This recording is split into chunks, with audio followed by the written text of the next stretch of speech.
Welcome to Democracy Now!, democracynow.org, the War and Peace Report. I'm Amy Goodman. Fighting between Israel and Iran has entered a fourth day after Israel launched a sweeping, unprovoked attack to start a war between the two most powerful militaries in the Middle East. Since Friday, Israel's assassinated 9 Iranian nuclear scientists, along with key figures in Iran's military and intelligence leadership, including the intelligence chief and deputy intelligence chief of the Islamic Revolutionary Guard Corps, who was killed Sunday. Earlier today, Israel struck the command center of Iran's Quds force. Iran's health ministry reports a total of 224 people have been killed and 1,400 injured in Israeli attacks in Iran, with the majority of victims reported to be civilians. Iran responded by launching a wave of missile attacks on Tel Aviv, Haifa, and other Israeli cities, killing at least 24 people and injuring more than 500. One missile reportedly fell near the U.S. Embassy. Israel attacked Iran Friday, just 2 days before the U.S. and Iran were scheduled to hold another round of nuclear talks. Iranian Foreign Minister Abbas Araghchi accused Israel of sabotaging the talks. The Israeli government is neither seeking any type of agreement on the nuclear issue nor looking for negotiations or diplomacy. Attacking Iran in the midst of nuclear negotiations demonstrates Israel's disagreement with any form of negotiation.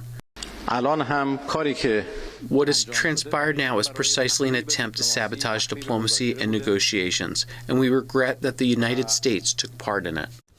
The Iranian foreign minister also accused the United States of supporting Israel's bombardment of Iran. One Israeli official told the Jerusalem Post, quote, "There was full and complete coordination with the Americans." During an interview on Fox News, the Israeli Prime Minister Benjamin Netanyahu said Israel's war in Iran could lead to a regime change. He was questioned by Brett Baer. So is regime change part of the effort here? Could certainly be the result, because the Iran regime is very weak. We'll have more on this story after headlines. After a 2-day manhunt, authorities in Minnesota have detained a 57-year-old man accused of assassinating the Democratic state lawmaker Melissa Hortman and her husband in their home early Saturday. The suspect, Vance Belter, is also accused of shooting and wounding State Senator John Hoffman and his wife at their home. He was shot 9 times, she 8. Authorities say Belter carried out the shootings while disguised as a police officer.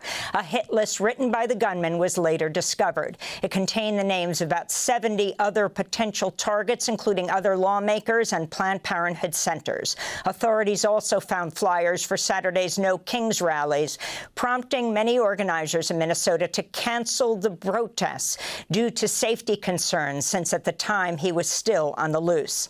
Belter has been described as a supporter of Donald Trump and a longtime opponent of abortion and LGBTQ rights. Minnesota Governor Tim Walz spoke Sunday night and denounced political violence. A moment in this country where we watch violence erupt. This cannot be the norm. It cannot be the way that we deal with our political differences. Now's the time for us to recommit to the core values of this country. Governor Walz has also paid tribute to Melissa Hortman, who'd served as Speaker of the House in Minnesota from 2019 till earlier this year. Her legislative victories included codifying the right to abortion in the state constitution and providing free school lunches to children. More than 5 million people took part in No Kings Day protests Saturday, and the largest day of action against President Trump since his return to office.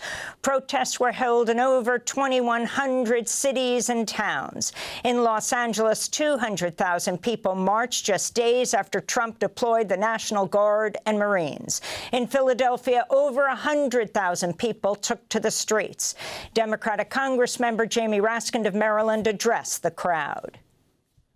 Yes, Donald, the Declaration and the Constitution were written by people who wanted to stop criminal bosses like you from taking state power. Massive No Kings Day protests were also held in New York, San Diego, Chicago, Seattle, and other communities across the country. Devin Johnson took part in the protests in Atlanta. I don't recognize our country anymore. I don't believe that parents should be taken away from their kids. No one is legal on stolen land. And when our president does not listen to our courts, then we're in a pretty bad spot. We'll go to the No Kings protests later in the broadcast. In Salt Lake City, Utah, one person was killed after a gunman armed with an AR-15-style rifle ran into the crowd at a No Kings Day protest. A designated peacekeeper working at the march fired shots at the gunman, but one of those shots fatally struck a peaceful protester, Afa'alu, who was a prominent Samoan fashion designer who once appeared on the show Project Runway. The size of the No Kings Day protests dwarf the turnout of a military parade held in Washington, D.C. on Saturday, which was President Trump's 79th birthday and the 250th anniversary of the U.S. Army. The parade reportedly cost $45 million and up to $100 million. On the eve of the military parade, dozens of veterans were arrested, including seniors in their 80s, after a group of activists with Veterans for Peace and About Face took to the steps of the U.S. Capitol to demand an end to wars abroad and on U.S. city streets. In Gaza, at least 20 Palestinians seeking aid were killed earlier today near an aid distribution site in Rafah. Over 200 others were wounded. Officials in Gaza say Israeli attacks in recent weeks have killed more than 300 Palestinians seeking aid from the shadowy new U.S.-backed Israeli operation known as the Gaza Humanitarian Foundation. An additional 2,000 Palestinians have been wounded near the aid sites. On Friday, a UN official said the new aid operation has been a, quote, failure from a humanitarian standpoint. This is Dr. Ahmed Afara, a doctor in Khan Yunis. Examples for the people, for the innocent people. They are going to the distribution aid and they were targeted by gunshot by snipers. As you see, it is a gunshot in the head. The brain matter is out. This is one of the most catastrophic and serious complication of the distribution aid.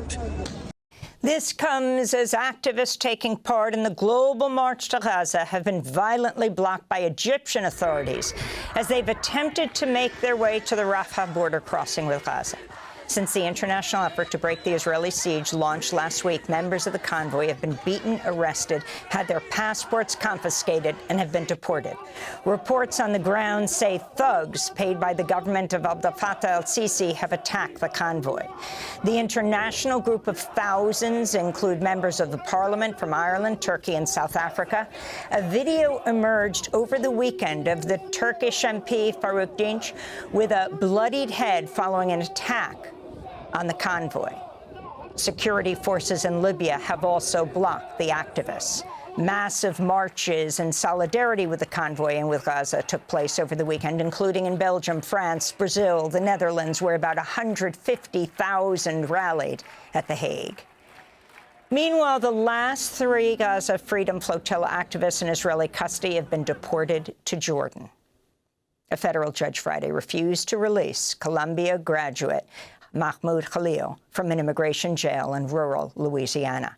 Earlier last week, U.S. District Judge Michael Farbiars in New Jersey ruled the government's continued imprisonment of Khalil over his Palestinian rights activism would be found unconstitutional, raising hope for his release. But Judge Farbiars did still accept the Justice Department's rationale for keeping Khalil locked up for alleged fraud on his 2024 green card application over what it claims were undeclared affiliations. Mahmoud Khalil's lawyer called the Trump administration's tactics targeting Khalil unjust, shocking, and disgraceful. President Trump's threatening to expand immigration raids in Los Angeles, Chicago, and New York and other cities, targeting what he called, quote, the core of the Democrat power center, unquote. In a post on Truth Social, Trump ordered ICE officers to, quote, do all in their power to achieve the very important goal of delivering the single largest mass deportation program in history, unquote. In Vermont, advocates are demanding the release of 2 immigrant justice leaders who were detained over the weekend. Jose Ignacio Nacho de la Cruz was driving his stepdaughter, Heidi Perez, when they were pulled over by Border Patrol agents who smashed their car window, violently arrested the two organizers.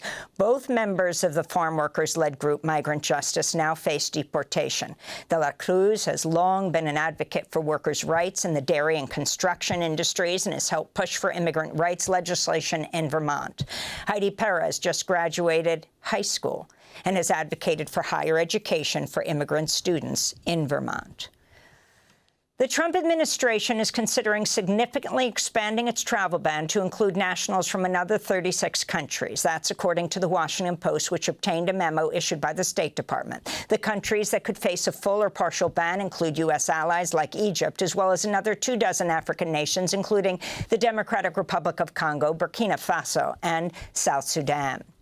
And here in New York City, early voting has begun to select a new mayor. The two frontrunners in the heated Democratic primary are Progressive Assembly member Zohran Mamdani and former Governor Andrew Cuomo, who resigned in 2021 in disgrace in the wake of an official report detailing sexual harassment of at least 11 women while he was in office. Last week, Mamdani and Brad Lander, the city's comptroller, who's been polling in third place, co-endorsed each other in New York City's ranked choice voting as part of an effort to ensure Cuomo stays out of office. Zohran Mamdani blasted Cuomo's record as governor during a televised debate last week. To Mr. Cuomo, I have never had to resign in disgrace. I have never cut Medicaid. I have never stolen hundreds of millions of dollars from the MTA. I have never hounded the 13 women who credibly accused me of sexual harassment. I have never sued for their gynecological records, and I have never done those things because I am not you, Mr. Cuomo. And furthermore, the name is Mamdani, M-A-M-D-A-N-I.